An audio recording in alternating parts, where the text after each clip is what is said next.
오늘 말씀을 선포하도록 하겠습니다. 오늘 말씀 제목은 그리스도를 위한 대사들. 그래서 본문으로는 고린도후서 5장 20절입니다. 그래서 한 구절 찾아서 우리 같이 읽고 같이 하나님의 말씀을 나누도록 하겠습니다. 고린도후서 5장 20절입니다. 같이 손에서 읽겠습니다. 준비 시작. 그런즉 하나님께서 우리를 통해 너희에게 간청하시는 것 같이 이제 우리가 그리스도를 위한 대사가 되어 그리스도를 대신하여 너희에게 간구하노니 너희는 하나님과 화해하라. 이렇게 말씀하고 있습니다. 고린도후서 이 5장 말씀을 보게 되면 우리의 구원에 관한 위대한 진리들을 언급하면서 그런 진리들을 통해서 여러분들이 구원을 받았고 하나님이 주시는 많은 축복 가운데 새로운 삶을 시작해서 여러분들이 살고 있습니다. 그래서 하나님께서 지금 뭘 여러분들이 요구하고 있냐면 여러분들이 누렸던 이 기쁨을, 정말 하나님이 주시는 이 사랑을 여러분들이 진짜 온전히 알고 있다면 여러분들 스스로만 알고 있는 것에서 멈출 수 없다라고 얘기하시는 거예요. 그래서 여러분들은 무엇을 해야 되냐 하면 이것을 그리스도께서 그들에게, 각자에게, 모든 사람들에게 그 상황을 전할 수가 없기 때문에. 왜냐하면 그분은 지금 물리적으로 어디 계시냐면 하늘에 계시죠. 하늘의 아버지 왕자 우편에 계십니다. 그죠? 그래서 여러분들은 이 땅에 계시고, 그래서 그분을 대신해서 마치 그분이 직접 누군가에게 하나님과 화해해야 된다라고 하는 사실을 전하는 것처럼 여러분들은 그러한 대사의 직분을 수행해서 사람들에게 복음을 전해야 된다. 그들이 여기서 초점을 얘기하고 있는 것은 하나님과 화해시키도록 해야 된다, 이 얘기를 하고 있는 거예요. 그죠? 하나님과 화해하지 않으면 어떻게 돼요? 지옥으로 가니까. 그죠? 그래서 키포인트가 뭐냐면 하나님과 우리 사이에 화해가 이루어지는 일들을 우리에게 맡기셨다, 이 얘기를 하고 있는 것이에요. 그러니까 우리에게 굉장한 특권과 책임이 주어져 있다는 것이, 여러분들 말 한마디를 어떻게 전하느냐, 여러분들의 삶을 통해서 그리스도를 통한 새로운 삶이 나에게 어떻게 이루어지고 있는가를 그들에게 보여줌으로 인해서 그들이 하나님이 계시는구나, 그분과 화해하면 저 사람들처럼 살 수 있겠구나, 그죠? 이런 모습을 그들에게 보여줌으로 인해서 그들이 구원받을 수 있는 길을 열어갈 수 있으니까 여러분들에게 막대한 책무가 있다, 이 얘기를 고린도후서 5장에서 하고 있다는 것입니다. 우리가 14절을 보게 되면 어떻게 말씀하고 있냐면 이는 그리스도의 사랑이 우리를 강권하기 때문이라. 그죠? 그리스도께서 나에게 보여주셨던 사랑으로 내가 그 사랑을 알고 나니까 그 사랑이 나에게 강력하게 나를 움직이고 있다라는 것이, 어떻게 움직이고 있냐? 우리가 이와 같이 판단하노니, 그 성령님께서 우리에게 지금 이미 결론된 판단을 우리에게 얘기해 주시고 계시는 거예요. 그래서 하나님께서 이렇게 판단하고 계신다. 분명히 결론이 내려졌다. 곧 한 사람이 모든 사람을 위하여 죽었으면 모든 사람이 죽었느니라. 그래서 모든 사람들이 지금 죄 가운데 놓여 있고 범법 가운데 놓여 있어서 죽을 수밖에 없는 상황에 놓여 있죠. 여러분들도 죄인이고 저도 죄인인 이런 상황이었었고, 죄의 싹은 사망이라는 것이죠. 그래서 여러분들의 죄의 싹이 사망이기 때문에 여러분들은 여러분들의 죄의 싹으로 반드시 죽어야만 하는데, 여러분들이 갚아야 될 그 죽음의 문제를 누가 대신 해줬느냐? 어떤 한 분, 거룩한 분이 여러분들을 위해서 대신 사망에 놓이는 상황으로 인해서 여러분들이 하나님과 여러분 사이가 화해하게 되었다, 이렇게 얘기하고 있는 것이죠. 그죠?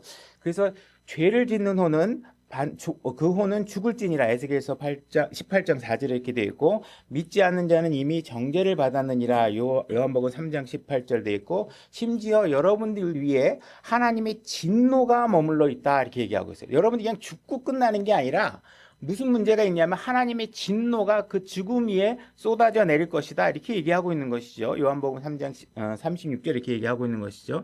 그러니까 이런 절망에 놓여 있는 사람들에게, 우리에게 놀라운 소식이 전해져 있고 그 소식을 여러분들이 전할 수 있게 됐다는 것이에요. 15절에 뭐라고 되냐면 그분께서 모든 사람을 위하여 죽으셨다, 이렇게 얘기하고 있는 것입니다. 그래서 죽으셨다는 그것은, 이렇게 문장이 이렇게 시작되는 거니까 그리스도께서 모든 사람을 위해서 죽으셨다. 여러분들의 죄가 무엇이든, 그것이 큰 죄든 작은 죄든, 그죠? 여러분들의 죄의 종류가 어떤 것이든 간에 여러분들이 지을 수 있는 모든 죄들을 위해서 그리스도께서 대신 죽으셨다, 이렇게 얘기하고 있는 것입니다. 여러분들이 만약에 요만한 죄 하나라도 지었다 그래도 하나님은 어떻게 여러분들을 보시냐면 요만한 죄 하나 지어도 하나님은 보시기에 이건 사망에 이른 죄다 이렇게 얘기하고 계시는 거예요. 그러니까 이런 죄들을 위해서 아버지와 아들과 성령님께서 그 과거의 어느 순간에 처음에 이들을 위해서 우리가 그들을 구원하기 위해서 내가 아들을 보내서 대신 죽을 수 있게 이 죄의 문제들을 해결해야 되겠다라는 사실들을 이미 결정하셨고 그 일을 계획 아래서 이루어지게 하셨다. 이것이 복음의 진리에 대해서 얘기하고 있는 것이죠. 자, 18절에 보게 되면 또 모든 것이 하나님에게서 났으며 그분께서 예수 그리스도를 통하여 우리를 자신과 화해하게 하시고 이렇게 얘기하고 있죠. 그래서 예수님께서 십자가로 가셔서 죽으실 때 우리가 하나님과 우리가 화해할 수 있는 상태가 되었다 이렇게 얘기하고 있는 것입니다. 그래서 20절에 보게 되면 하반절에 그리스도를 대신하여 너희에게 간구하노니, 그래서 그리스도는 지금 어디 계신다고요? 하늘에 계시니까 내가 그분이 여기 와서 전할 수 있으면 좋겠지만 또 그분이 육신을 입고 이 땅에 오게 되면 동시에 모든 곳에 있을 수 없으시죠. 그죠? 물리적 공간 안에서. 그러니까 누군가는 그 일을 대신해서 대리권을 행사해서 행할 수밖에 없는 상황인 거죠. 그래서 우리 각자가 그리스도를 대신해서 간구하게 됩니다. 사람들에게. 너희는 하나님과 화해해라 하는 일을 우리가 그들에게 말해줘야 됩니다. 그죠? 하나님께서 그거를 요구하고 계신다 이렇게 얘기하고 있는 것이에요. 그래서 그리스도께서 그들에게 간구하는 내용이 무엇이냐? 너희들은 죄의 상태에 머물러 있으면 안 된다. 십자가의 사역을 믿고 죄의 문제를 해결해라. 그죠? 우리에게 무엇을 해라. 죄를 해결하기 위해서 무엇을 해라. 너희 이런 거 해야 죄가 없는 걸로 쳐주겠다라고 우리에게 뭐 행위적인 조건을 거는 게 아니라 뭐예요? 그분이 다 해놨으니까, 그분이 십자가 사역에서 다 이루어놨으니까 그 사실을 믿어라. 그러면 죄의 문제가 해결된다. 그래서 여러분들이 칭의를 얻게 되면, 의의를 얻게 되면 하나님과 관계가 회복되게 될 것이고, 회복되는 정도가 어느 정도냐? 아버지와 아들과 같은 관계에 아주 친밀한 관계 속에 너희들이 놓이게 될 것이다. 이 사실을 얘기하고 있는 것이죠. 그러니까 이런 관계에서부터 모든 게 깨진 것은 무엇 때문이다? 죄 때문이다. 그죠? 그래서 이 죄의 문제를 해결하기 위해서는 필요한 것은 무엇이냐? 바로 아들의 죽음만이 이 모든 죄의 문제를 해결할 수 있다라고 얘기하고 있는 것이에요. 그러니까 여러분들이 무슨 선행을 통해서 하나님과 화해하려고 노력하고 있다. 그럼 그거는 안 된다는 거예요. 내가 어떻게 물침례를 좀 받아서 하나님과 화해하는 어떤 선언식을 해야 되겠다. 그 방법으로는 여러분들이 하나님과 화해될 수 없다라고 얘기하는 거예요. 여러분들이 종교적 행위를 통해서 막 여기에 와가지고 무릎을 꿇고 강대상에 와서 외치고 십자가를 끌어안고 막 외치고 뭐 헌금을 많이 하고 뭐 이런 종교적 행위로 여러분들이 하나님과 화해할 수 있다 생각하면 그런 건 다 필요 없는 일들이다 이렇게 얘기하고 있는 거죠. 그래서 오직 필요한 것은 단 한 가지 뭐예요? 아들의 죽음이고 그 죽음을 여러분들이 믿음으로 인해서 그리스도 안에 들어오게 되면 그때서야 비로소 그분의 죽음이 우리에게 유효하게 작동해서 우리가 의롭게 될 것이다 이렇게 얘기하고 계신다는 것이죠. 자, 21절로 가보겠습니다. 그럼 아들을 죽긴 죽는데 어떤 방식으로 죽게 하느냐? 그 죽음 자체가 왜 우리에게 의미가 있게 되느냐? 그 사실을 21절에서 얘기하고 있는데 하나님께서, 그죠?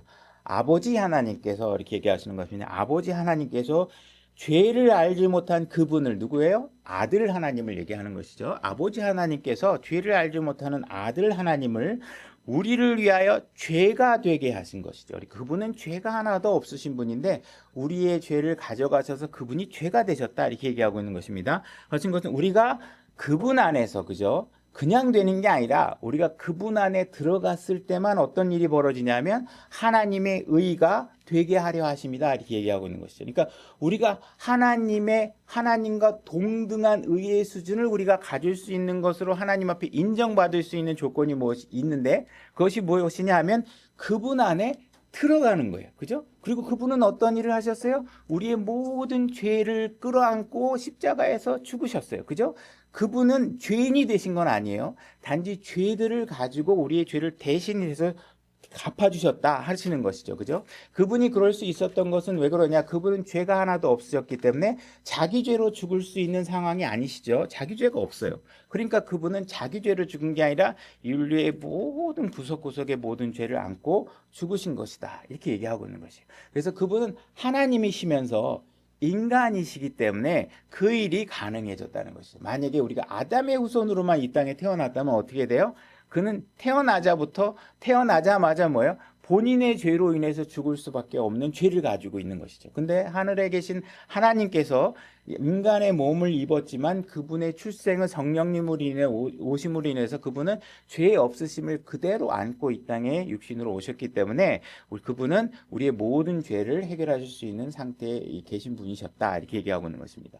그래서 만약에 여호와의 증인들이 그분은 단지 인간일 뿐이시다, 이렇게 얘기를 하고 있는 사실은 무엇이냐면 그분은 죄인일 수밖에 없다라는 사실을 간접적으로 시인하는 거나 마찬가지라는 것이라는 것입니다. 그래서 만약에 단지 인간이라면 그 인간은 자기 죄로 인해서 죽을 수밖에 없는 상태에 있는 것이다. 그래서 그분이 거룩하신 신성과 우리 인간의 육신과 두 가지가 공유된 상태여야지만 그분이 죄가 없으심으로 인해서 우리를 위해서 죽으실 수 있다, 이 얘기를 하는 것이죠. 그래서 앞에서도 제가 또 강조했지만 그분이 구속사역을 이루신 것이 내 것이 되어져야 하려면 오직 한 가지 조건이 있는데 그것이 무엇이냐면 그분 안에 들어가야 된다. 그 들어가는 방법은 믿는 것이다. 이 얘기를 하고 있는 것이죠. 그래서 우리가 그리스도 안에 들어오게 되면 우리가 그분 하나님과 동등한 그러한 의의를 갖게 되고 우리의 모든 죄의 형벌로부터 그런 모든 것들이 사해지게 되고 하나님께서 우리에게 영원한 생명을 주심으로 인해서 더욱 죽음에 대한 두려움으로부터 우리가 완전히 해방되어져서 살 수 있다. 그죠? 그리스도는 죄인이 아니지만 그를 죄인으로 여기시고 나는 의인이 아니지만 나를 의롭게 여기시는 방법이 존재하고 그 방법이 성취되는 유일한 방법은 무엇이냐? 내가 그리스도 안에 들어가는 것이다. 그래서 그리스도 안에 들어가게 되면 우리는 그러한 의의를 얻게 되고 하나님께서 그 방법을 통해서 우리의 죄 문제를 해결하고 계신다. 이렇게 얘기하고 있는 것입니다. 자, 12절로 가보겠습니다. 5장 12절. 우리가 다시 너희에게 우리 자신을 추천하지 아니하고 이 얘기를 하고 있습니다. 이게 우리나라 말을 이렇게 읽으면요, 저는 이게 성경을 영어권의 사람들은 어떻게 읽는지 모르겠어요. 저는 이제 이런 말을 읽다 보면 이게 잘 이해가 안 갑니다. 이게 무슨 말이지 뭐 이렇게 잘 이해가 안 가는데 제가 이제 이 상황들을 풀어서 앞뒤 문맥을 통해 설명하면 이렇습니다. 이 당시에는 거짓 교사들이 많아요. 그래서 저마다 교회에 와가지고 나는 신학원도 다녔고 나는 신학 박사고 내가 뭐 어떤 경력을 하고 옛날에 누구도 가르쳐봤고 해서 나는 굉장히 이 교회에서 가르칠 만한 자격이 충분한 사람입니다 하고 추천서를 제시하게 돼요. 그죠? 그러면 그 사람을 받아들여서 그러냐? 그럼 우리 교회에 와서 사역을 해줬으면 좋겠다든지 우리 교회에서 같이 있다가 좀 하나의 일을 맡아달라고 하면서 전부 다 사람들이 그렇게 막 다가온단 말이에요. 그때 사람들이 전마다 자기를 추천해요. 추천하는 이유는 뭐예요? 내가 정말 추천할 만한 자격이 있는 사람이다라고 주장하면서 한다는 거예요. 그러니까 바울은 뭐라고 얘기하고 있냐면 난 내 자신이 자격이 있다는 얘기를 하고 싶지 않다. 이 얘기를 하고 있는 거예요. 나는 너희들에게 내가 추천할 만한 사람이라는 사실을 얘기하고 싶지 않다. 왜 그러냐면 뒤에 보시면 알겠지만 오히려 우리를 대신하여 자랑할 기회를 너희에게 주노니 너희들이 지금 무언가 추천하고 자기 자신이 자격이 있다라고 자꾸 주장하는데 너희들이 그렇게 자랑하는 그 기준들을 보니까 이거 뭔가 되게 잘못돼 있다. 그래서 내가 다시 너희에게 기회를 줄 테니까 정말 자랑할 수 있는 게 무엇인지 내가 너희들에게 알려주고 싶다. 이건 너희들은 잘못된 것들을 자랑하고 있다. 이 얘기를 하고 있는 것입니다. 그래서 자랑할 기회를 너희에게 주노니 이것은 마음으로 자랑하지 아니하고 외모로 자랑하는 자들에게 너희가 무엇인가 답하게 하려 합니다. 이렇게 얘기해요. 사람들이 전부 다 어떤 걸 자랑하냐 하면 그들의 내면 상태, 그들의 영적 상태, 그런 상태를 가지고 자랑하는 게 아니라 다들 외모로 드러난 걸 갖고 자랑하는. 우리 목사님 교수야. 우리 목사님 박사야. 우리 목사님 잘생겼어. 우리 목사님 정말 인물 좋지 않아? 우리 목사님 정말 키도 커. 우리 목사님 보니까 좋은 차도 타고 다녀. 막 이렇게 사람들이 그들의 외모로 자기가 갖고 있는 그런 어떤 목사나 주변 사람들 그리고 자기를 추천할 만하다고 할 때 보니까 전부 다 외모를 갖고 다 자랑하는 거예요. 그래서 지금 바울은 뭐라고 얘기하냐면 그런 것으로 누군가를 자랑하거나 추천하는 것은 잘못됐다. 무엇을 갖고 추천해야 되느냐? 그들의 내면, 나의 내면이 그들에게 드러나서 그것이 정말 축복받을 만한 일인가? 하나 자격이 정말 있는 일인가? 그죠? 목사가 딱 되는데 거짓 교사들의 특징이 뭐냐? 말을 잘한단 말이에요. 그죠? 그러니까 말을 잘해갖고 와, 이 사람 대단한 사람인 줄 알고 껍복 주고 말하는 것만 유튜브로만 봤는데 정말 유튜브로 보면 이 사람이 정말 대단한 학자 같고 정말 대단한 사람. 이 교회 가면 정말 내 신앙이 정말 잘 될 것 같아 가서 봤는데 목사님의 사생활을 보니까 어때요? 막 거짓돼 있다든지 뭐 이러면 그들은 지금 뭘 못 본 거예요? 그들의 내면, 그들의 정말 신앙적인 자세가 하나님 앞에 온전히 입증될 수 있는 사람인지를 본 게 아니라 그들은 뭐 이 사람 목사 양력 딱 보니까 와, 이 사람이 이렇게 어느 목회자 협의회 회장도 했던 사람이야? 이 사람이 어디 신학대학 신학 박사 자격도 갖고 있네? 뭐 이런 거 갖고 사람들이 평가하니까 이게 잘못됐다는 거예요. 그래서 난 그런 것들로 얘기하지 않는다는 거예요. 오히려 너희들이 내가 하는 일을 보니까 그 사람들이 뭐라고 얘기하냐면 저 사람들 미친놈들 같아. 저거 미친놈들 같아. 도대체 왜 저러고 다니는지 모르겠어. 바울에 대해서 이런 평가가 있다라는 거예요. 우리가 많이 미쳤어도 근데 내가 미쳤다고 얘기하지만 너희들이 그 내용을 보면은 뭐가 하냐, 뭐 때문이냐면 내가 하나님을 향한 것이다. 내가 하나님을 위해서 미쳤다고 표해서 얘기를 듣는다면 난 그거 기쁘게 받아들이겠다. 그죠? 너희들이 나를 미쳤다고 해도 난 상관하지 않다. 왜? 내가 하는 일은 하나님을 위해서 하는 것이고 너희들의 혼을 진정으로 구원하기 위한 내 열정이 담겨 있는 내 노력이기 때문에 내 노력을 너희들이 미쳤다고 평가해도 나는 상관하지 않다. 그런 평가는 나에게 중요하지 않다. 이게 얘기하고 있는 거예요. 정신이 온전하여도 너희는 그것을 위한 것이니 내가 만약에 너희들이 와, 저 사람들 정말 되게 열심히 해. 신앙적으로 대단한 것 같아. 그렇게 평가하고 있다면 그것도 또한 감사한데 왜냐하면 난 정말 하나님을 위해서 일을 하고 있기 때문에 이는 나에게 너희들이 갖고 있는 어떤 평가 자체는 나에게 중요하지 않다. 내가 미쳤다고 평가받던 잘한다고 평가받고 있던 내가 지금 하고 있는 모든 일들은 그분을 위해서 내가 이 일을 하고 있다. 내가 왜 이 일을 하고 있느냐? 이는 그리스도의 사랑이 우리를 강권하기 때문이다. 왜냐하면 그리스도의 사랑이 나에게 보여준 걸 보니까 나는 예수님 믿는 사람 잡아 죽였던 놈이야.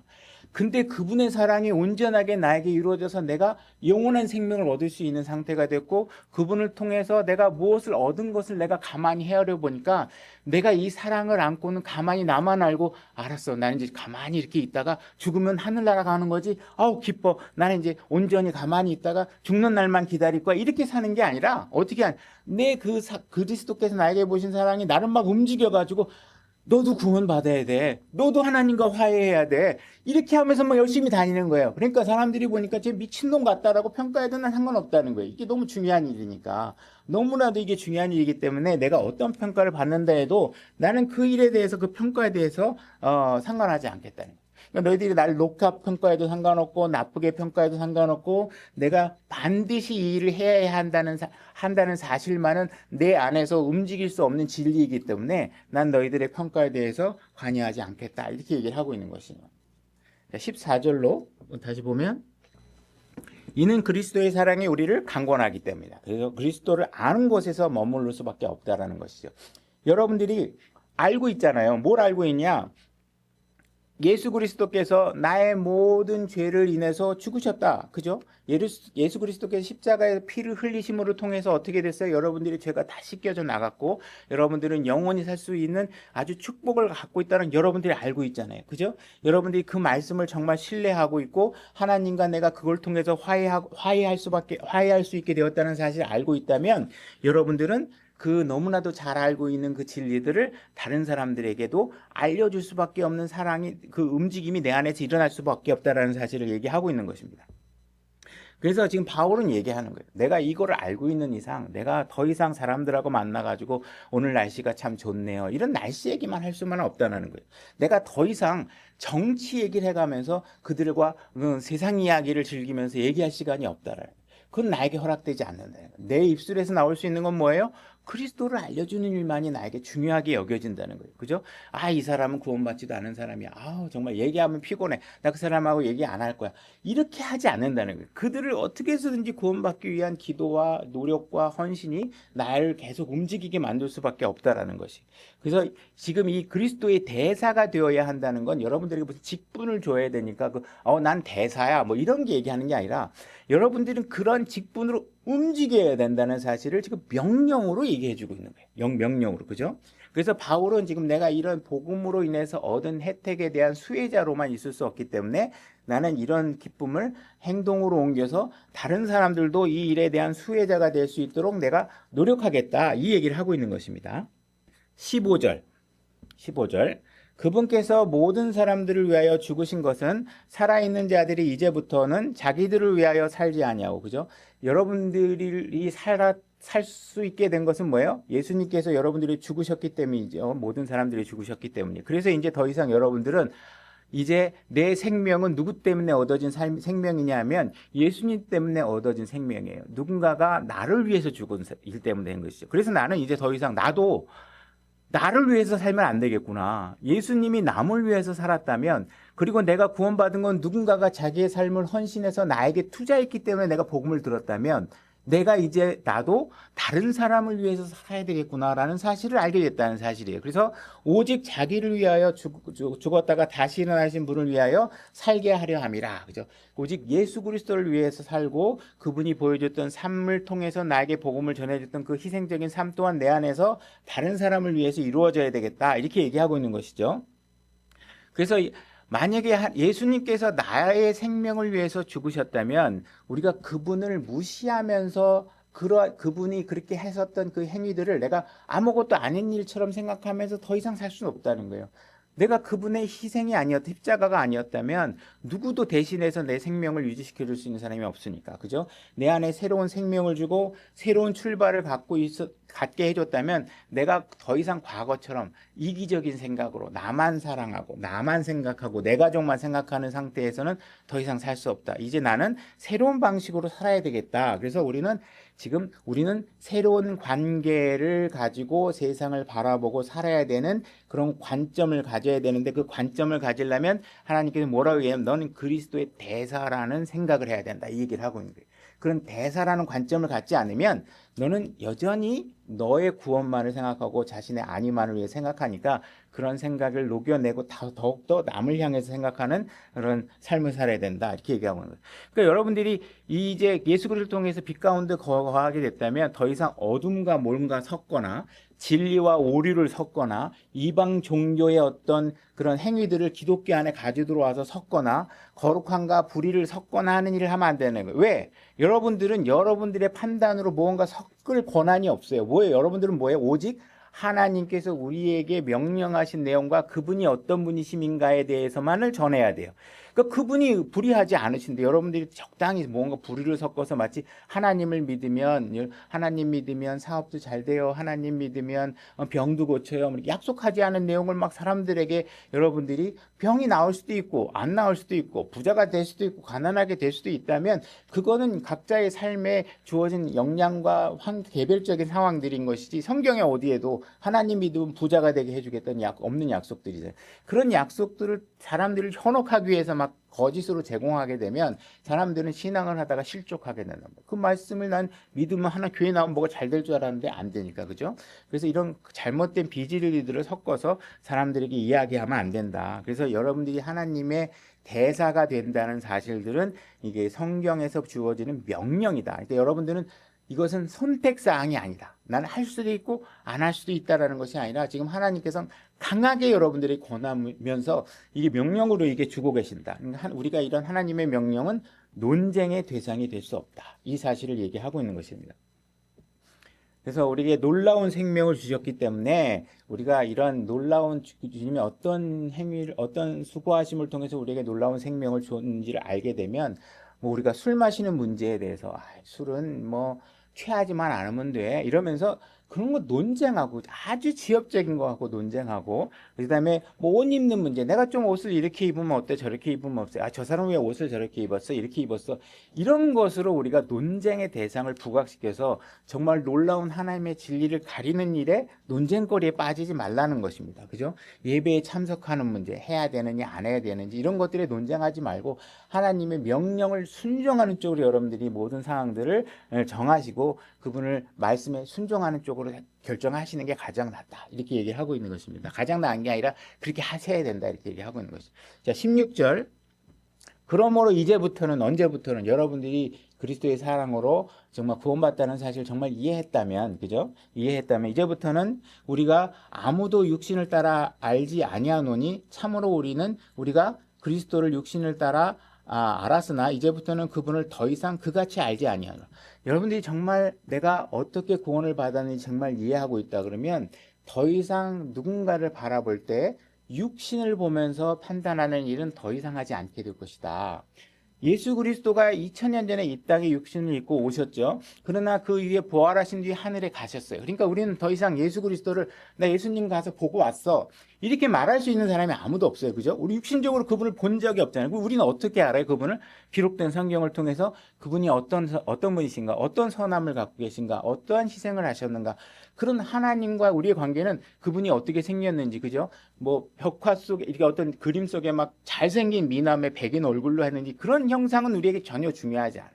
그분이 키가 어떻게 됐는지 이런 건 중요하지 않아요. 우리는 어떤 걸 알아요? 그분과의 관계가 어떻게 되었는지에 대한 관계 설정, 그분과의 어떤 관계인지를 정의하는 것이 더 중요하다는 거예요. 그래서 우리는 더 이상 그분을 눈으로 바라보는 육신적 관계에 놓이지 않다는 거예요. 그래서 우리는 그분을 더 이상 육신적으로 알지 않는다. 그러니까는 더 이상 그런 방식으로 그분을 알지 않는다. 이 얘기를 하고 있는 것이죠. 그래서 우리는 이 땅에 있고 그분은 하늘에 계시기 때문에 육신적인 관계로 우리는 주장할 수 없게 된다. 그래서 이제 여러분들은 이제 새로운 관계를 설정해서 사람들을 보는 방법을 알아야 되는데 우리가 예수 그리스도를 볼 때 눈으로 본 게 아니고 그분이 설정해 준 방법으로 우리가 그를 아는 것처럼 여러분들이 세상을 나가서 사람들을 볼 때 이제 어떻게 봐야 되느냐? 그 사람들을 보면 이 사람은 혼의 구원이 필요한 사람인가? 아니면 구원받은 사람인가? 이 사실만은 여러분들이 아시는 거예요. 더 이상 여러분들은 그 사람 키가 크대. 그 사람 학교 선생님이래. 그 사람은 여자네. 이 사람은 남자네. 나이가 많네, 젊네, 어리네, 뭐 이런 걸로 여러분들이 사람들을 판단하지 않는다는 거예요. 그죠? 오직 예수 그리스도의 사랑이 나로 하여금 사람들을 바라보는 관점을 완전히 다르게 만들었다는 거예요. 그래서 내가 이제 그분을 통해서 영원한 생명을 얻었으니까 이제 내가 바라보는 건 뭐예요? 내가 누렸던 그 축복을 받아야 될, 구원받아야 될 대상인지 아닌지만을 보게 되는 거예요. 그죠? 그 사람이 뭐 집이 크거나 그죠? 좋은 자동차를 갖고 다니거나 그 사람이 정치적 성향이 어떤 사람인가로 여러분들 세상 사람들을 보면 안 된다. 그런 관계를 보던 건 언제예요? 옛날에 육신을 따라 보던 때. 내가 구원받지 않아서 내가 육신적인 사람이었을 때 사람을 보는 관계의 그 관점 방식인 거죠. 근데 예수 그리스도가 내가 잘생겼든 못생겼든 곰보든 집이 부자든 가난하든 좋은 차를 다니든 많이 타든 아무 상관없이 나를 위해서 죽어주신 분이고 누군가가 나에게 복음을 전했다면 그 사람이 내 학벌을 보고 복음을 전한 것도 아니고 내 무지함을 보고 복음을 피한 것도 아니고 나를 위해서 오직 내가 구원을 받아야 될 대상임을 알고 그들의 시간과 수고를 털어서 나에게 복음을 전해서 내가 구원을 받게 되었다면 나도 누군가를 바라볼 때 어떻게 해요? 저 사람이 윤석열을 좋아하는 사람이건 이재명을 좋아하는 사람이건 이걸 보면 안 된다. 뭘 봐야 돼요? 구원받아야 될 사람인가? 아닌가? 이 사람은 진짜 부자래. 건물 몇 개씩 갖고 있다. 이런 걸 눈에 보이면 돼야 안 돼요? 안 돼요. 건물을 100채를 갖고 있는데 지옥에 가게 생겼어.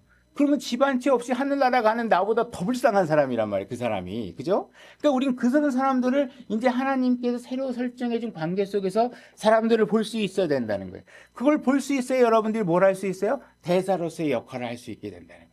그 사실을 얘기하고 있는 것이죠. 그래서 우리가 혼도를 구하는 일에 우리가 관점을 갖고 사람들을 봐야 된다. 17절.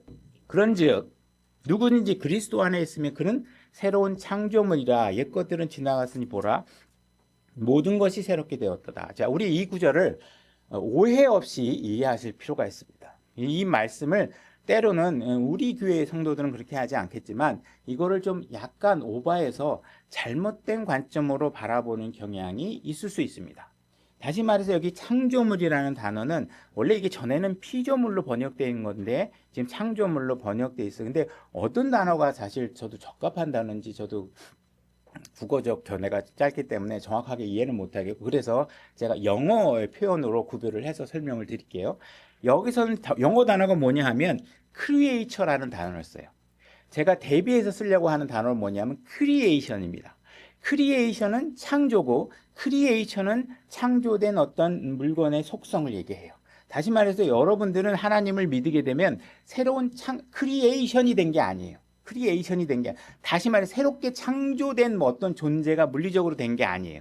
여러분들이 만약에 관절이 안 좋고 몸이 노쇠한 상태에서 예수 그리스도를 믿고 영접하게 되면 갑자기 여러분들의 관절이 쌩쌩해지거나 여러분들의 나이가 갑자기 젊어지거나, 이 외형적인 육체적 어떤 창조물이 바뀌는 게 아니에요. 바뀌는 게 아닙니다. 여러분들은 여전히 예수님을 믿고 나서도 그대로 노쇠한 얼굴과, 그죠? 여러분들이 술을 마셔갖고 간이 다 망가진 상태에서 예수님을 믿게 됐어요. 더 이상 이제 술을 마시지 않을 거야. 나는 하나님을 위해서 거룩한 이제부터 삶을 살 거야. 그래서 여러분들이 구원을 받았다. 그러면 구원받는 순간에 여러분들은 새로운 창조물, 크리에이션이 되어서 여러분들의 간이 갑자기 쌩쌩해지고 갑자기 여러분들이 관이 애기간처럼 막 변하고 이렇게 되는 게 아니에요. 여러분들의 육체적인 상태는 그대로 있다라는 것이에요. 그럼 여기서 옛것은 지나갔느니라 하는 이야기는 뭐냐면, 제가 앞에서 얘기했죠. 우리가 과거에 사람을 보는 방식, 이 방식이 다 지나갔다는 거예요. 여러분들이 옛날에 사람들을 보면 저 사람이 어떤 사람이야? 어우, 저 사람 교수래. 저 사람 박사학위가 있대. 저 사람은 뭐 예를 들어서 뭐 부모님이 굉장한 유력 정치가래. 막 이러면서 여러분들이 그 사람이 갖고 있는 외형적인 조건으로 누군가를 봤는데, 이제 내가 그리스도의 사랑으로 구원을 받고 나니까 어떻게 그런 관계는 예적 관계가 됐다. 더 이상 내가 그런 식으로 사람을 보지 않게 됐다는 거예요.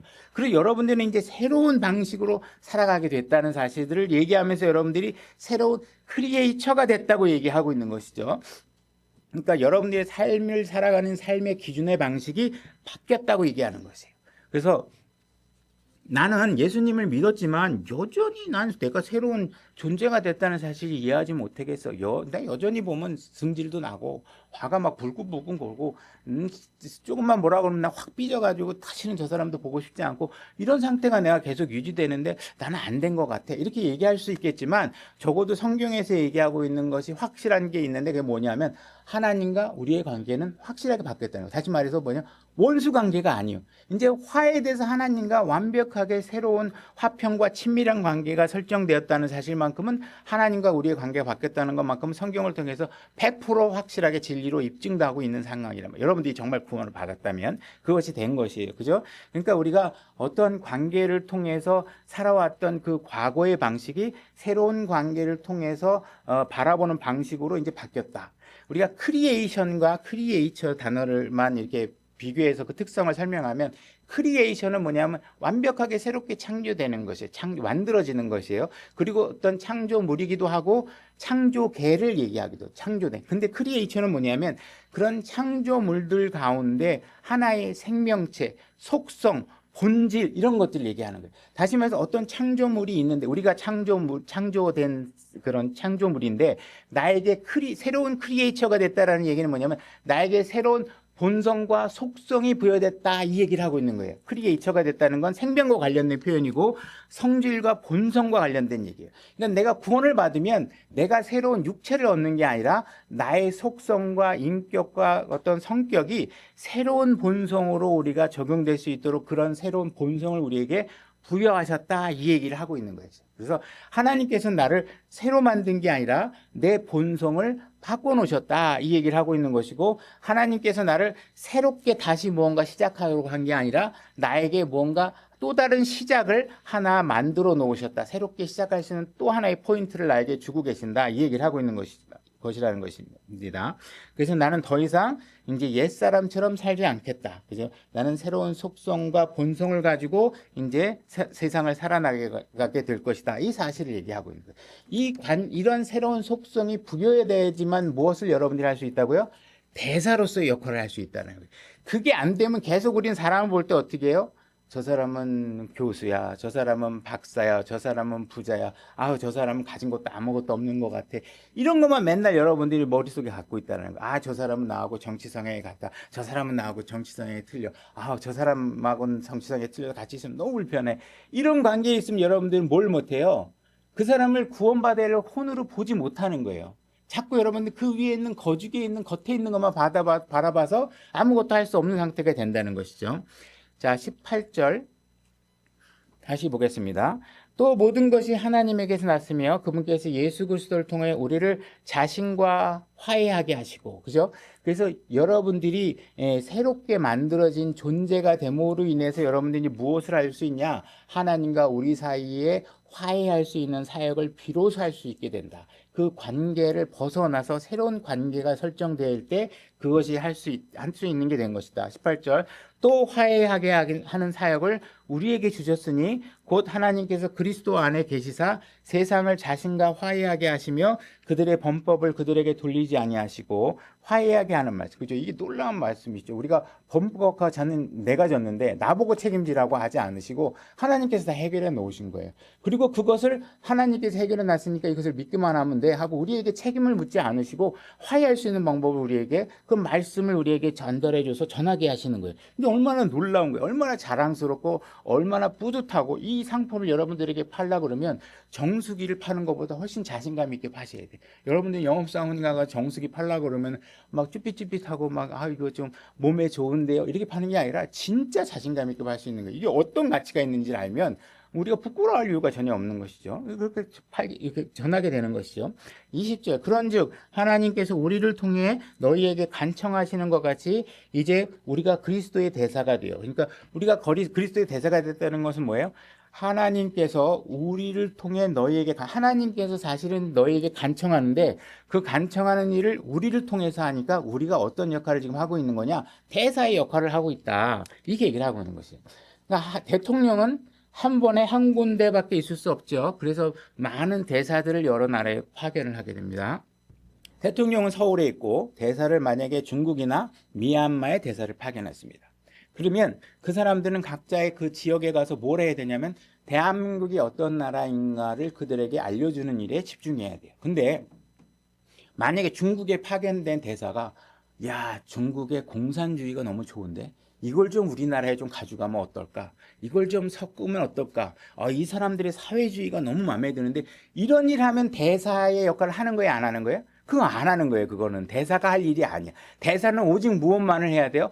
본국의 메시지와 본국이 어떤 곳인가를 그 나라에 대표해서 와 있는 거예요. 그죠? 여러분들이 미얀마에 파견되어 있는데 대사로서 야 거기 있는 불교 문화를 쓱 해가지고 대한민국 대사관에 막 불상을 얹어놓고 막 그렇게 해놓으면 대한민국도 뭐 불교 국가인가?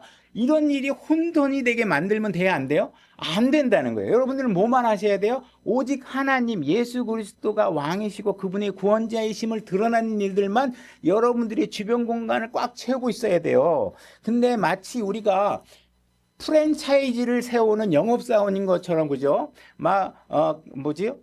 스타벅스 이런 것들을 막 중국에도 영업점 내고, 미국에도 영업점 내고, 저 미얀마에도 영업점 내면서 막 그러면, 어떻게 고객이 많이 모이지?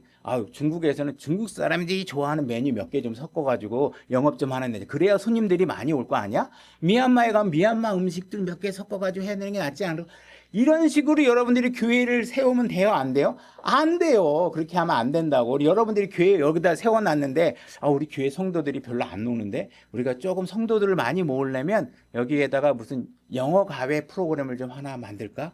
우리 교회 성도 중에 미국 사람이 있으니까 우리 영어 과외 하나 만들면 사람들이 영어 공부할 거 아니야? 이런 식으로 해갖고 만약에 이 교회가 교회의 본연의 모습으로 성도들에게 다가가지 않고 부가적인 무엇인가를 하나 곁들여서 사람을 모으는데 여러분들이 혈안되고 있으면 하나님께서 뭐라 그러겠어요? 너 대사 일하는 거 아니야 그거. 대사는 네 맘대로 뭘 섞어갖고 뭘 자꾸 대표하면 안 돼. 오직 너는 하나님의 말씀과 하나님의 규율과 하나님의 특성을 그들에게 알려줘야지. 그렇게 하면 안 돼. 이렇게 얘기하고 있는 것이에요. 그래서 여러분들이 그 대사의 직무를 어디서 해요? 교회에서도 할 뿐만 아니라 여러분들이 살고 있는 도시에서, 거리에서, 여러분들이 쇼핑센터에서 여러분들이 만나는 접점에 있는 모든 사람들이 딱 봤을 때, 저 사람은 달라. 저 사람은 그리스도의 대사 같은데 우리나라 사람 출신이 아니야. 우리나라 속성을 갖고 있지 않아. 여러분들이 그런 사람들이 그렇게 느낄 수 있도록 여러분들은 대사의 역할을 충분히 해낼 수 있어야 되는 거예요. 여러분들은 다른 사람의 문화를 흡수하기 위해서 대사가 된 게 아니에요. 그들에게 우리의 문화와 우리의 특성을 알려주기 위해서 한 것이다. 그러니까 여러분들은 단호하게 하나님이 어떤 분이시다, 하나님은 어떤 왕이시다, 어떠한 구원자다라는 사실들을 강력하게 그들에게 어필하고 그분이 필요한 사람들을 찾아가서 그들에게 왜 예수 그리스도가 당신에게 필요한지를 알려주는 일에 전념해야 된다. 그죠? 그러니까 다른 것들을 섞어서는 안 된다. 여러분들이 그 대사로서의 역할을 하고 있는 일은 또 무엇이냐? 그 사람들이 한국에 다 와볼 수가 없잖아요. 그죠? 한국에서 만약에 미얀마로 갔다 그러면 그들이 전부 다 한국에 올 수가 없으니까 거기에 있는 대사를 통해서 때로는 대사관에 전시된 여러 가지 소개 영상들을 보면서 한국은 어떤 나라구나 이걸 알려주기 위해서 하는 거죠. 근데 여러분들 마찬가지 그 사람들도 전부 다 지금 세상에 속해 살면서 교회가 어떤 것인지 하나님의 왕국이 어떻게 세워질 것인지 그 하나님과 더불어 사는 삶이 무엇인지 그들은 잘 모른단 말이에요. 그들이 우리 집에 놀러 왔을 때, 그죠? 우리와 만났을 때, 내가 갖고 있는 가족들과 설정된 관계를 그들이 볼 때, 저 사람은 하나님의 백성인 것 같아. 우리와는 다른 문화 속성에서 가족들이 서로 살고 있고 다른 문화 환경 속에서 가정의 모든 문화들이 형성되어 있어.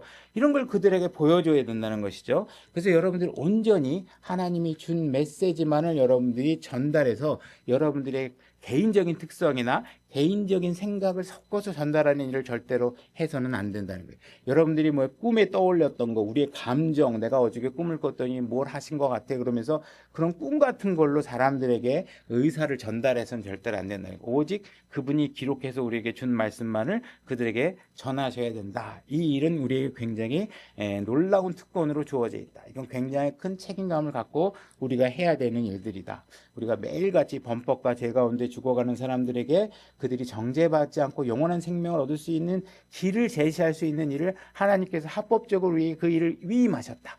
그러니까 그 일이 내가 그죠? 대통령이 여러분들에게 대사 임명장을 준다면 얼마나 자랑스럽겠어요. 그죠? 근데 그보다 더 큰 왕국의 왕께서 우리에게 넌 나의 대사다. 이렇게 임명한다면 여러분들이 그 일이 얼마나 뿌듯하고 한 일이겠어. 만약에 이 일이 뿌듯하지 않다면 뭐의 문제예요? 여러분들이 뭘 모르는 거예요. 내가 받은 구원이 뭔지 모르고 내가 모시고 있는 주인이 어떤 분인지를 잘 모르는 거예요. 그죠? 그 사실을 이해하는 것에서 여러분들이 신앙에 출발해야 되는. 하나님에게 마치 무엇인가 내가 당당하게 요구할 수 있는 것처럼 하나님 앞에 나아가면 안 되는 거예요. 그분이 우리에게 먼저 희생을 해서 보여준 사랑으로 인해서 여러분들이 빚진 상태에서 여기 오셔야 돼요. 정말 너무 내가 그분을 위해서 아무것도 안 할 수 없는 상태에 놓이는 그런 상태가 되지 않으면 여러분들은 지금 구원을 잘 이해하지 못하고 계시는 거예요. 그냥 장식으로만 생각하고 있는 거고 머릿속으로만 생각하는 것일 수도 있다라는 것이죠. 그래서 우리가 이런 일들을 잘 이해하셔야 된다. 그래서 여러분들이 오늘 다룬 내용의 핵심들은 무엇이냐? 내가 이전에는 잃어버린 자였지만 이제는 구원을 받았고 나는 정죄 아래 있었지만 이제는 해방되었고 나는 이제 하나님의 진노 아래 있었지만 이제 하나님과 진노를 해결하고 화평하게 놓인 관계고 하나님의 자녀가 된 상태이다. 그죠? 그래서 나는 이 사실들을 다른 사람들도 누리게 해주고 싶다 하는 사실들 여러분들에게 간절하게 소망을 가져야 된다. 그러한 소망을 가지려면 여러분들은 더 이상 누군가를 바라볼 때 그들을 육신으로 바라보는 관점을 버려야 된다. 그러면 새로운 관계를 설정하고 이제 그들이 나와 함께 구원받은 기쁨의 생명 가운데 있는 혼인지 아니면 예수 그리스도를 통해서 구원을 받아야 될 혼인지만을 여러분들이 바라볼 수 있는 관점이 있어야 된다. 더 이상 여러분들이 누군가를 그들의 외형이나 학벌이나 그죠? 그들의 어떤 사회적 배경으로 판단하는 일들을 완전히 버려야 된다. 그래서 그들에게 잃어버린 아무리 이 세상에서 부귀영화를 누리고 대통령이라 할지라도 지옥에 가는 사람이라면 여러분보다 불쌍한 사람이라. 그 사람들을 하나님의 생명 안으로 구원하는 일들이 여러분에게 맡겨져 있다. 이 일은 너무나도 우리에게 중요한 일이다. 이렇게 얘기하고 있는 것입니다. 이러한 빚진 마음으로 누군가에게 그리스도의 사랑과 복음을 전하는 일이 2000년 동안 이어져 왔기 때문에 오늘 이 순간에도 낮은 마음 침례교회가 유지될 수 있게 된 거고 생성될 수 있었다는 것이죠. 그죠? 이러한 복음의 전파의 노력들이 여러분 각자 안에 모두가 일어나야지만 이 일들이 이 교회가 유지될 수 있고 교회가 세대를 거듭하면서 유지될 수 있고 그 교회를 통해서 세상 사람들에게 복음이 전할 수 있는 일들이 끊임없이 일어날 수 있다. 이 사실을 알아내야 된다. 여러분들의 신앙은 더 이상 이기적이거나 이런 상황에 머물러서는 안 된다. 누군가가 희생해서 나에게 복음을 전해줬던 그 수고를 나도 이제 다른 사람에게 해줘야 된다 하는 사실들을 말씀하고 계신 것이라는 것입니다. 자, 오늘 말씀 전달해 준 내용을 우리가 여기까지 하고 이 말씀을 가지고